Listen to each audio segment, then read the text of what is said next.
Film के start में हमें एक लड़का टेलर दिखाया जाता है जो कि एक रेस्क्यू टीम का लीडर था। वो समंदर के नीचे एक सबमरीन से कुछ लोगों की जान बचाने जा रहा था। टेलर और उसकी टीम उन लोगों को बचा ही रही होती है कि तभी एक बहुत बड़ा क्रिएचर उनकी सबमरीन से टकरा जाता है। अब टेलर अगर वहां पर और रुकता तो उसकी जान को खतरा था, इसलिए वो बाकी लोगों को वहां पर छोड़कर उन सब लोगों को साथ ले आता है जिसको उसने बचा लिया था। वो ऐसा नहीं करना चाहता था, लेकिन उसे दूसरों की जान बचाने के लिए ऐसा करना पड़ा और देखते ही देखते वो क्रिएचर उस सबमरीन को तबाह कर देती है। दूसरी तरफ हमें एक रिसर्च सेंटर दिखाया जाता है जो कि समंदर के अंदर एक रिसर्च कर रही थी। उस रिसर्च सेंटर का ओनर उस रिसर्च टीम के लीडर और उसकी बेटी स्वयं से मिलता है। वो उनको समंदर में बने एक कमरे के अंदर लेकर जाता है, जिसे देखकर वो लीडर काफी खुश हो जाता है और वहाँ टीम से भी मिलता है। वो उन्हें बताता है कि दुनिया आज तक यही समझती आई है कि समंदर के अंदर सबसे गहरा पॉइंट मरियाना ट्रेंच है, लेकिन ऐसा नहीं है। मरियाना ट्रेंच की सरफेस पे तो सिर्फ एक लेयर है और सोचो उस लेयर के नीचे क्या होगा। हो सकता है उस लेयर के नीचे एक पूरी दुनिया आबाद हो। अब इस चीज का पता लगाने के लिए उस लीडर ने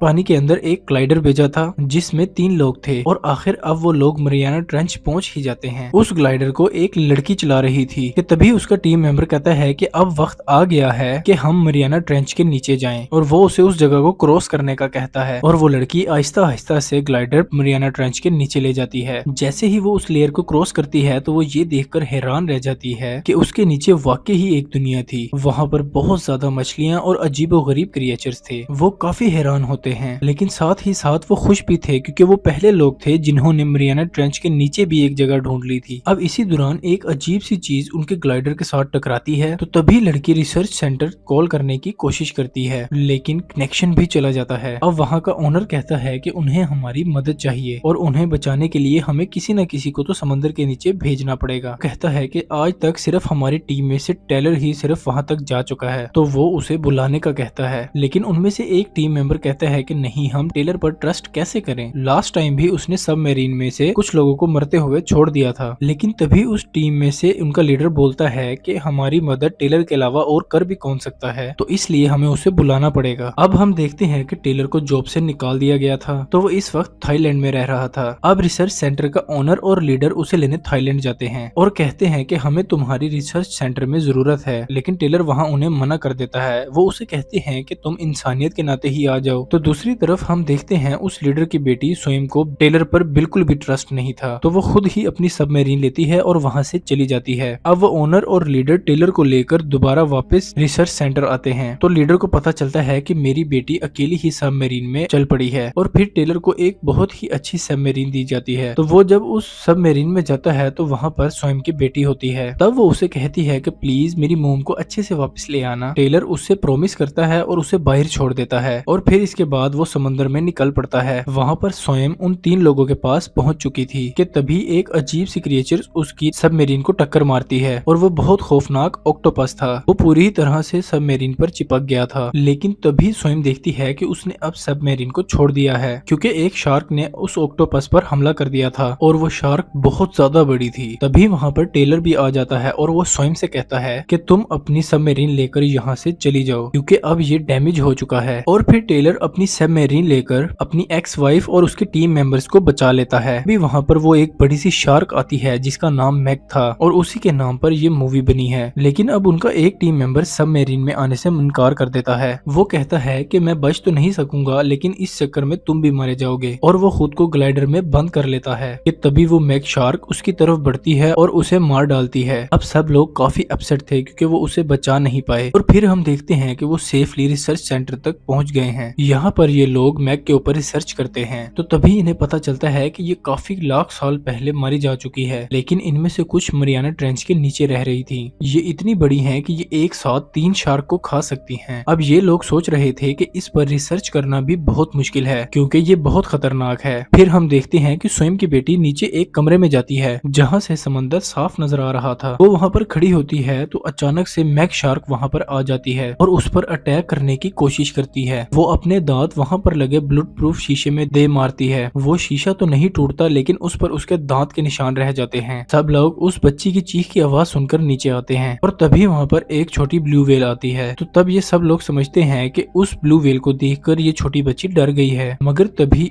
वो मैक शार्क आती है और उस ब्लू व्हेल को बहुत ही बेरहमी से मार देती है। अब क्योंकि मरियाना ट्रेंच की लेयर खुद धुल चुकी थी, इसलिए ये नीचे से ऊपर आ चुकी थी और अब डर था कि ये इन लोगों पर अटैक कर सकती थी। फिर इन्हें एक न्यूज मिलती है कि यहाँ से कुछ दूर कुछ बोट्स पर अटैक हुआ है। जब ये लोग वहाँ पर जाकर देखते हैं तो मैग ने एक नहीं बल्कि 3-3 बोट्स पर अटैक किया होता है। रिसर्च सेंटर का लीडर कहता है कि हमें जल्द ही कुछ करना होगा वरना ये हमें भी मार देगी। वो लोग डिसाइड करते हैं कि हम मैग को बेहोश करके एक केस में बंद कर देंगे, लेकिन तभी टेलर कहता है कि वो इतनी ज्यादा बड़ी है कि वो किसी के काबू में नहीं आएगी, तो क्यों ना हम उस पर ट्रैकर लगा दें। लेकिन सब लोग कहते हैं कि इस काम के लिए हमें उसके करीब जाना होगा। कौन जाएगा उसके करीब, और टेलर इस चीज के लिए तैयार हो जाता है। तभी उसे एक गन दी जाती है जिससे उसने मैग में वो ट्रैकर शूट करना था। वो उसके करीब जा ही रहा होता है कि वो वहां से गायब हो जाती है, लेकिन जब वो गौर करता है तो उसे दूर से उसके फैंस नजर आ रहे होते हैं। वो शूट करता है और ट्रैकर सक्सेसफुली उसमें लगा देता है। अब टेलर को वापस लाने के लिए उसकी रस्सी खींची जाती है जिससे थोड़ा सा शोर होता है और ये सुनकर मैग टेलर के पीछे चलने लगती है। यहाँ पर मैग उस पर हमला करने ही वाली होती है कि बाकी सब मेंबर उसको शिप के ऊपर खींच लेते हैं। अब ये लोग सोचते हैं कि जल्द से जल्द मैग को बेहोश करना होगा वरना ये तो बहुत ज्यादा तबाही मचाएगी। अब ये लोग स्वयं को बहुत ही मजबूत शीशे के बने हुए बॉक्स में लॉक कर देते हैं और बहुत ही मजबूत केबल से उसको अटैच कर देते हैं। अब स्वयं समंदर के नीचे जाती है और अब उसके पास एक पॉइजनस शॉट था जिसकी मदद से उसने मैग को बेहोश करना था। अब हम देखते हैं कि मैग उस बॉक्स को तोड़ने की बहुत कोशिश करती है लेकिन उससे वो बॉक्स नहीं टूटता, लेकिन अनलकीली यहाँ पर वो केबल ही टूट जाती है और मैग उस बॉक्स को अपने मुंह में ले लेती है। अब ये देखते ही टेलर भी समंदर में कूद जाता है, स्वयं को उस बॉक्स में से निकाल लेता है। बाकी टीम मेंबर्स गोश्त के टुकड़े समंदर में फेंक रहे थे ताकि मैग उनकी तरफ अट्रैक्ट हो। जैसे ही मैग उन गोश्त के टुकड़ों की तरफ जाती है, इस बात का फायदा उठाकर टेलर और स्वयं समंदर के ऊपर जाने लगते हैं, लेकिन मैग उनको देख लेती है और उन पर अटैक करने लगती है। लेकिन लकीली इन लोगों की जान बच जाती है और स्वयं फौरन से वो पॉइजनस फ्रेंच उसके मुंह में फेंक देती है जिससे वो जहर पूरा का पूरा उसके मुंह में फैल जाता है और वो मर जाती है। फिर टेलर और स्वयं को भी पानी में से निकाल लिया जाता है। अब मैग को भी पानी के ऊपर लेके आ गए थे और सब लोग काफी खुश थे कि उन्होंने मैग को मार दिया है और अब उन्हें लग रहा था कि उन्हें नुकसान पहुंचाने वाला कोई क्रिएचर नहीं बचा। कि तभी उनकी टीम मेंबर्स में से एक आदमी पानी में ही था और वो बहुत खुश हो रहा था कि तभी एक बहुत बड़ी मैग उस पानी में आती है और उस आदमी को खा जाती है और अब वो मरी हुई मैग की तरफ भी बढ़ रही थी और जैसे ही वो उसे खाने के लिए अटैक करती है तो उन दोनों के वजन की वजह से उनकी बोट मिस बैलेंस हो जाती है, यानी उन लोगों की बोट का बैलेंस खराब हो जाता है। अब मैग वहां पर आती है और एक और टीम मेंबर को खा लेती है। बाकी लोग अपनी जान बचाने के लिए 2 रेस्क्यू बोट्स में वहां से निकलते हैं, लेकिन मैग भी उनके पीछे ही थी। तभी वहां पर कुछ हेलीकॉप्टर्स आते हैं और वो मैग पर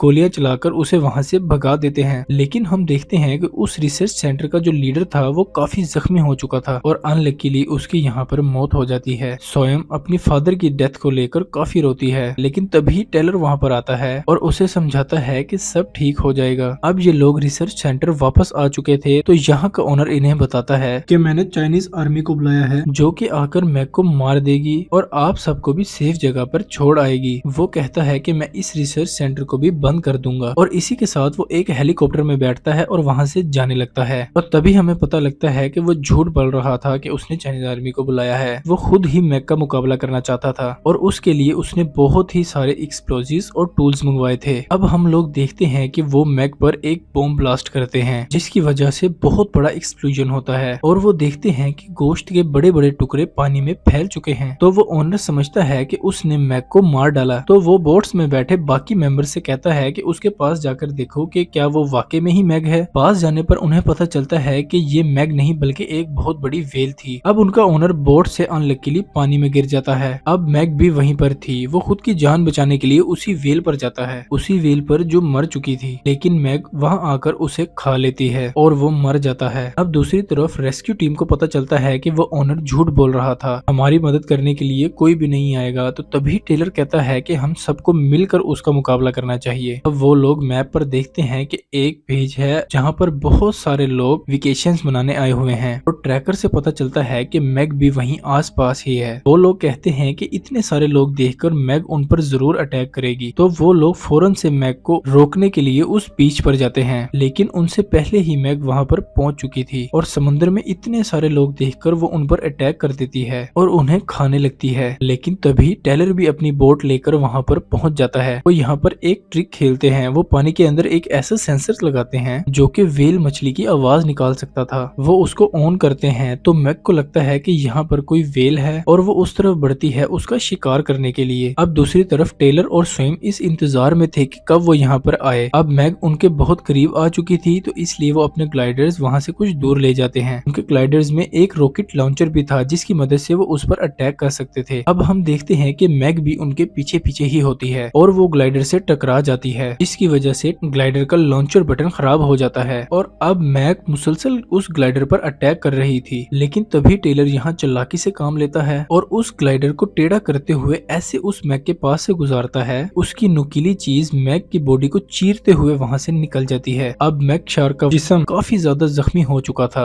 और उसका काफी खून भी निकल रहा था, लेकिन वो अभी भी जिंदा थी और फिर से ग्लाइडर के पीछे आ जाती है और उस पर बार बार अटैक करके उसे डैमेज करने लगती है। टेलर ग्लाइडर से बाहर आ जाता है लेकिन मैग उस पर अटैक करने के लिए आ रही थी। तभी टेलर फौरन से वो ग्लाइडर की नुकीली चीज उतारता है और मैग की आंख में दे मारता है, जिससे उसकी आंख जाया हो जाती है। यहाँ पर मैग तड़पने लगती है और उसकी बॉडी से इतना ज्यादा खून निकलने की वजह से बहुत सारी शार्क उससे अट्रैक्ट होती हैं और वहां पर आकर उसे खाने लगती हैं और फाइनली इतनी ज्यादा शार्क होने की वजह से वो मैग को खा लेती हैं और वो मर जाती है। अब स्वयं वहां पर आकर टेलर को बचा लेती है और वो लोग बाहर आ जाते हैं। स्वयं की बेटी भी उसके साथ थी। अब वो तीनों यहाँ पर काफी रिलैक्स हो जाते हैं कि उन्होंने मैग को मार दिया और इसी के साथ मूवी यहाँ पर एंड हो जाती है।